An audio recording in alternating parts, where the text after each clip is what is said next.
शांति ने खोला सौम्या का राज। सौम्या का पर्दाफाश हो चुका है। पूरे ही परिवार को यह बात पता चल चुकी है कि सौम्या अभी भी जिंदा है। यह बात सुनने के बाद मानो सुदेश जी और कुसुम दोनों के ही पैरों तले जमीन खिसक जाती है, क्योंकि सौम्या ने इनके साथ जो कुछ भी किया था वह अभी तक भुला नहीं पाए हैं। इन्हें लगा था कि आज से 5 साल पहले ही सौम्या की कार एक्सीडेंट में मौत हो गई थी और अब इन्हें उससे छुटकारा मिल गया है। लेकिन इन्हें क्या ही पता था कि सौम्या बिल्कुल पूंछ की तरह है। ये लोग जहां जहां जाते हैं वहां उसका साया भी पहुंच जाता है। इन सारी चीजों के बाद सौम्या की वापसी अदित और मंगल के घर में हो चुकी है। मेकर्स ने कहानी को वापस 17 साल पुरानी कहानी में बदल दिया है, जब मंगल और अदित शादीशुदा थे। उस वक्त भी सौम्या इसी तरीके से घर में आई थी और आज इतने समय के बाद फिर से सौम्या अदित की पत्नी बनकर घर में आ चुकी है।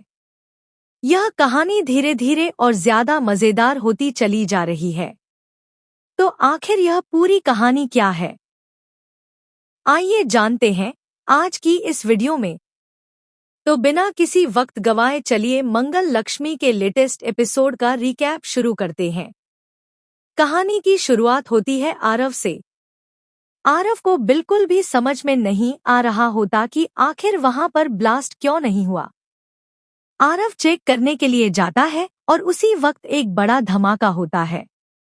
आरव को समझ में नहीं आता कि जब मंगल यहाँ पर आई थी तो धमाका क्यों नहीं हुआ और जब वह आया तो धमाका कैसे हो गया। उसी वक्त पीछे से मंगल आ जाती है। मंगल बताती है कि क्या हुआ आरव, क्या तुम मुझे जान से मारना चाहते थे?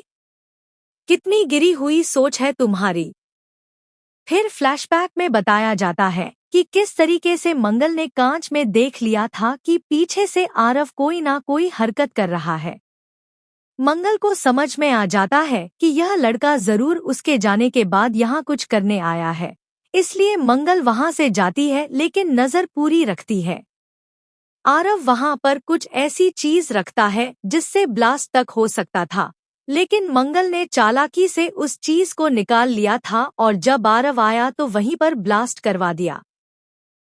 मंगल आरव से कहती है कि अगर तुम मेरी बेटी के पति नहीं होते तो मैं अभी के अभी तुम्हें जेल की सलाखों के पीछे भिजवा देती, लेकिन मैं चाहती हूँ कि तुम बदलो, क्योंकि ईशाना तुम पर अपनी जान से भी ज्यादा भरोसा करती है, अपनी माँ से भी ज्यादा भरोसा करती है। उस भरोसे को तोड़ो मत आरव, तुम्हें ऐसी लड़की जिंदगी में कभी नहीं मिलेगी। और हाँ, अगली बार अगर तुमने ऐसा कुछ भी करने की कोशिश की ना, तो याद रखना कि मैं भूल जाऊंगी कि तुम हमारे घर के दामाद हो। आरव इस वक्त कहीं ना कहीं मुस्कुरा रहा होता है, जिससे साफ पता चलता है कि उसे मंगल की बातों का कोई फर्क नहीं पड़ता। अगले ही सीन में हम देखते हैं कि सौम्या और अदित दोनों कमरे में बैठकर कॉफी पी रहे होते हैं, जो स्वयं सौम्या लेकर आई है। अदित को इस वक्त बार बार डर लग रहा होता है, क्योंकि उसे पता है कि अगर किसी ने भी सौम्या को देख लिया तो बहुत बड़ा हंगामा हो जाएगा। अदित नहीं चाहता कि इस वक्त कोई भी हंगामा हो, क्योंकि वैसे ही उसकी जिंदगी में अनेकों प्रकार की टेंशन चल रही है। एक तरफ उसके नकली नोटों पर किसी ने आग लगा दी थी, जिससे उसे भारी नुकसान हुआ। उसके बाद उसने पहला सौदा जयराज को बेच दिया था, वह भी मोटी रकम के एक्सचेंज में, लेकिन आखिर में वह पैसा भी नकली नोटों का निकला। उसके बाद अब सौम्या इस घर के अंदर आ गई है। अगर किसी ने सौम्या को देख लिया तो 1000 प्रकार की समस्याएं और पैदा हो जाएंगी।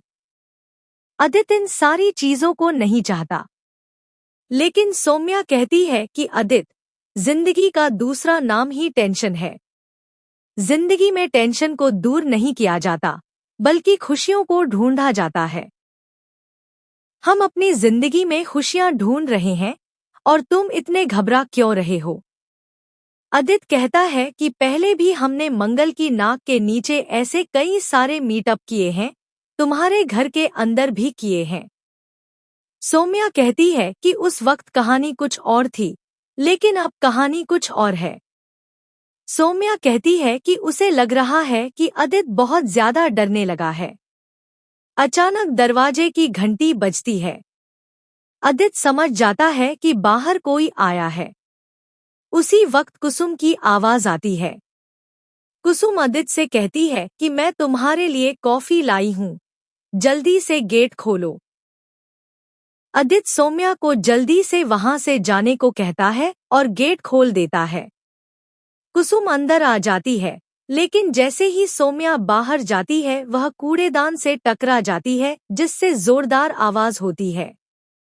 कुसुम आवाज सुन लेती है और आदित्य बहाना बनाते हुए कहता है कि अम्मा, हो सकता है यहाँ कोई बिल्ली हो, मैंने घर के आसपास कई बिल्लियां देखी हैं।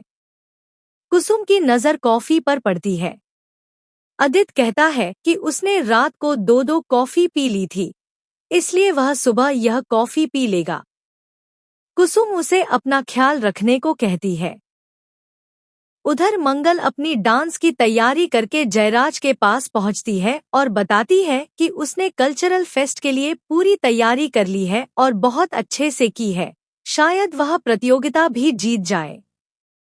जयराज कहता है कि वेल डन मंगल जी, लेकिन आपको इन कपड़ों में और इस डांस के साथ पार्टिसिपेट नहीं करना है। आपको वेस्टर्न डांस करना है और वेस्टर्न कपड़े पहनने हैं। मंगल साफ इनकार कर देती है और कहती है कि वह भारत की संस्कृति को नहीं छोड़ेगी। वह अपने तरीके से ही डांस करेगी, वेस्टर्न कपड़े नहीं पहनेगी।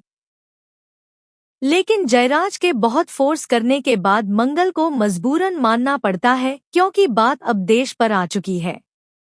इन गद्दारों को पकड़ना ही उसकी जिंदगी का मकसद बन चुका है। इसलिए मंगल उन कपड़ों को पहनकर जयराज के साथ डांस प्रैक्टिस शुरू कर देती है, लेकिन इस बार वह वेस्टर्न डांस होता है, जिससे वह अनकंफर्टेबल महसूस करती है। मंगल वहां प्रतियोगिता जीतने नहीं, बल्कि आदित्य और सौम्या पर नजर रखने गई है, ताकि कोई हरकत हो तो वह जयराज को बता सके और पुलिस उन्हें पकड़ ले। उधर कुसुम और गायत्री मार्केट में होती हैं, जहां कुसुम को कार के कांच में सौम्या दिखाई देती है। सौम्या जान चुकी होती है कि कुसुम ने उसे देख लिया है, इसलिए वह वहां से गायब हो जाती है। कुसुम घबरा जाती है और गायत्री को बताती है कि उसने सौम्या को देखा है, जिसने उनकी जिंदगी बर्बाद कर दी थी। गायत्री कहती है कि यह संभव नहीं है, क्योंकि सौम्या की मौत 5 साल पहले हो चुकी है। लेकिन कुसुम जोर देकर कहती है कि उसने अपनी आंखों से देखा है। घर आकर कुसुम और गायत्री यह बात आदित्य को बताते हैं, लेकिन आदित्य साफ इनकार कर देता है और कहता है कि ऐसा संभव नहीं है। गायत्री सीधे पूछती है कि क्या सौम्या जिंदा है। आदित्य कहता है कि उसे नहीं पता, क्योंकि एक्सीडेंट के बाद वह हॉस्पिटल में था और उसे कुछ याद नहीं। इसके बाद आदित्य वहां से चला जाता है और सीधे सौम्या के पास पहुंचकर उस पर गुस्सा करता है कि वह खुलेआम बाजार में क्यों घूम रही है, जबकि सबको लगता है कि वह मर चुकी है। सौम्या कहती है कि वह मंगल की तरह घर में कैद होकर नहीं रह सकती। आदित्य उसे समझाता है कि बाहर निकलते वक्त सावधानी रखे, वरना बहुत बड़ी गड़बड़ हो जाएगी। उधर गायत्री मंगल को वीडियो कॉल करती है और तुरंत कैफे का सेटअप तैयार करने को कहती है, ताकि किसी को शक न हो।